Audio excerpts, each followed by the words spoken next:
Vastu is complete balancing of elements. हमारे जो 5 तत्व हैं उनकी बैलेंसिंग ही वास्तु है। अब अगर 5 तत्वों को हमने बैलेंस कर लिया तो हमारा वास्तु हमारे घर का हो, ऑफिस का हो, इंडस्ट्री का हो, किसी शॉप का हो, तो बैलेंस रहेगा तो आपको रिजल्ट भी प्रॉपर मिलेंगे। तो एलिमेंटल डिसबैलेंस ही सारी प्रॉब्लम्स को जनरेट करता है। अगर आपने एलिमेंटल बैलेंस किया है, साइकिल ऑफ एलिमेंट्स को, रिक्रिएशन और डिस्ट्रक्शन को अगर आपने समझा है, तो आपको अपने वास्तु को करेक्ट करने में बहुत आसानी होगी।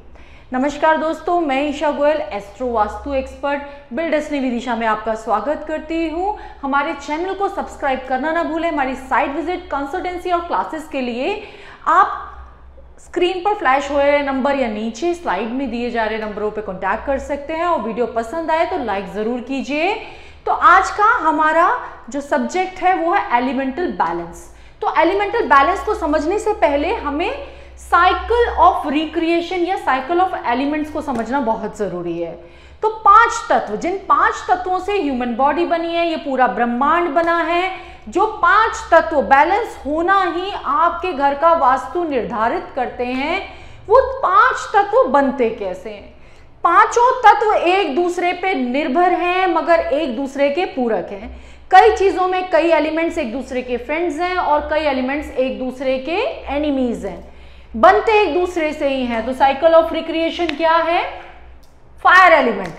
तो एक एलिमेंट, सबसे पहले फायर एलिमेंट जब जनरेट हुई, फायर एलिमेंट जब हम आग जलाते हैं तो उसके एशेज निकलते हैं, तो वो जो एशेज कलेक्ट करते हैं तो वो एशेज से क्रिएट हुआ अर्थ एलिमेंट। अब अर्थ एलिमेंट जब क्रिएट हुआ तो अर्थ एलिमेंट को जब हमने खोदा तो उसके अंदर से निकले जेम्स, मेटल्स, वैल्यूएबल जेम्स, सारे जो भी हमारे अर्थ के अंदर छुपे हुए हैं। अब ज्यादा डिगिंग हम करते हैं तो उसी में से क्या निकलता है? वाटर। और वाटर से क्या क्रिएट हुआ? Space element. और स्पेस और वाटर एलिमेंट मिलके बना रहे वुड एलिमेंट। तो जब आपकी वनस्पति बनती है, पेड़ पौधे बनते हैं, तो वो क्रिएट करता है वुड एलिमेंट, और वुड एलिमेंट अगेन क्रिएट करता है फायर एलिमेंट। तो this is the cycle of recreation. अब ये डिस्ट्रक्शन कैसे क्रिएट करता है? तो जब एक घर की हम बात करते हैं, तो जहां पर हमने पूरे हर कोने में, इसको समझने के लिए मैं एक छोटी सी ड्राइंग आपके लिए और बनाती हूं।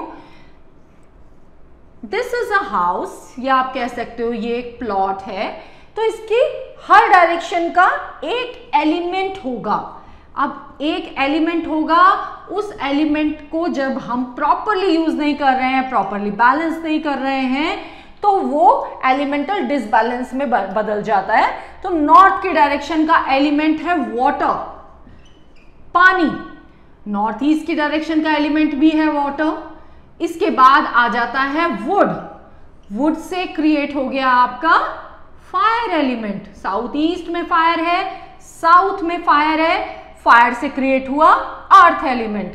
अब अर्थ एलिमेंट के बाद अर्थ से क्रिएट हो रहा है हमारा मेटल, और मेटल से हमारा क्रिएट हो रहा है स्पेस, और स्पेस से अगेन हमारा वाटर एलिमेंट। तो दिस इज द साइकिल जो प्रॉपरली हर डायरेक्शन है। ये पूरी साइकिल भी है और हर डायरेक्शन को उस हिसाब से एलिमेंट्स भी दिए गए हैं या एलोकेटेड हैं।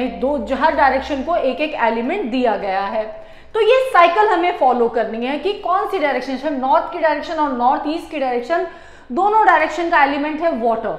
तो वाटर बेस्ड चीजें जब हम इस डायरेक्शन में रखते हैं तो हमें बेनिफिट्स मिलते हैं। लाइक आपने अगर बोरिंग कराई, नॉर्थ में कराई, नॉर्थ ईस्ट में कराई, तो वो बेनिफिशियल होगी। Would element, would say related काम ईस्ट की डायरेक्शन में अगर आप करते हो, साउथ ईस्ट की डायरेक्शन में फायर रिलेटेड वर्क करते हो, किचन बनाते हो, सेम आपका साउथ की डायरेक्शन में भी फायर एलिमेंट है, तो फायरी एलिमेंट है आपके। आप यहाँ पर जनरेटर लगा सकते हैं, कोई बॉयलर लगा सकते हैं, किचन बना सकते हैं। तो फायर को ही बैलेंस करने के लिए फायर रिलेटेड चीजें ही आपको यहाँ लगानी है। इसके बाद अर्थ एलिमेंट साउथ वेस्ट की डायरेक्शन है, अर्थ एलिमेंट है, हेवी एलिमेंट है और ऊंचा रखने वाला एलिमेंट है। माउंटेन्स की हाइट होती है, उसी तरह से साउथ वेस्ट को हमने हेवी और थोड़ा सा हाइट में रखना होता है। This is the authority. उसके बाद हमारा आ जाता है वेस्ट। वेस्ट डायरेक्शन का एलिमेंट है आपका मेटल।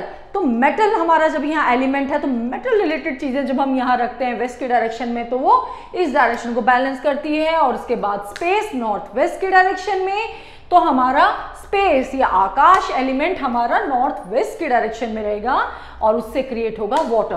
तो अलग अलग डायरेक्शन को अलग अलग एलिमेंट्स दिए गए हैं। अब साइकिल ऑफ डिस्ट्रक्शन क्या है? साइकिल ऑफ डिस्ट्रक्शन है अगर मैंने वाटर की जगह पर फायर एलिमेंट ऐड कर दिया, वो कैसे होगा? मैंने नॉर्थ के डायरेक्शन में या नॉर्थ ईस्ट के डायरेक्शन में मैंने बनाई किचन, या मैंने यहाँ लगाया बॉयलर, मैंने लगा दिया यहाँ पर कोई जनरेटर, इन्वर्टर, तो वो आपका फायर और वाटर का आपस में क्लैश बन जाएगा। ना आपको फायर के बेनिफिट्स मिलेंगे ना आपको वाटर के बेनिफिट्स मिलेंगे, दोनों का आपस में क्लैश बनेगा। तो ये हो गया आपका डिस्ट्रक्शन, आपका फायर एलिमेंट भी खत्म हो गया और वाटर एलिमेंट भी खत्म हो गया। तो दोनों एलिमेंट्स में से किसी के भी आपको बेनिफिट्स नहीं मिले। इसी तरह से हर एलिमेंट का आपस में डिस्ट्रक्शन और ये आपका रिक्रिएशन होता ही है। तो इस चीज को अगर हम समझ लें तो हम समझ पाएंगे कि वास्तु एक साइंस है, पूरा साइंस पे बेस्ड है, विज्ञान है। तो हम उसको उसी तरह से फॉलो करें जिस तरह से हमें प्रकृति ने दिया है। जो साइकिल है हमें उसे फॉलो करनी ही है। अगर हम साइकिल प्रॉपरली फॉलो करेंगे तो रिजल्ट्स बहुत अच्छे आएंगे। अब अगर हम साइकिल फॉलो नहीं कर रहे हैं तो हमें प्रॉब्लम्स होंगी। एक और एग्जांपल आपको देती हूं, फायर एलिमेंट अगर हम ले आए अर्थ एलिमेंट में तो वो भी आपके लिए प्रॉब्लमेटिक होगा। फायर और अर्थ जब साथ में मिलेंगे तो वो एक बर्निंग पोजीशन, आपको ना अर्थ के बेनिफिट्स मिलेंगे ना आपको फायर के बेनिफिट्स मिलेंगे। फायर और आपका स्पेस एलिमेंट भी अगर आप दोनों साथ में मिक्स करते हो तो भी आपको प्रॉब्लम्स आती है। तो इसलिए कभी भी वास्तु आपका निर्धारित करने से पहले हमें बैलेंसिंग साइकिल ऑफ एलिमेंट समझना बहुत जरूरी है। पूरा का पूरा वास्तु हमारा इस पे डिपेंड करता है। सबसे पहले एलिमेंट्स, उसके बाद डायरेक्शन। तो एलिमेंटल डिसबैलेंस वास्तु में ही मैटर नहीं करता, हमारी बॉडी में भी मैटर करता है।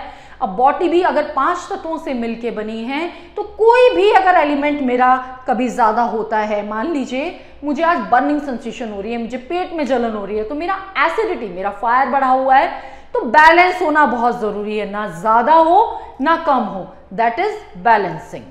तो पूरा का पूरा वास्तु का ग्राउंड है एलिमेंटल बैलेंस। Thank you.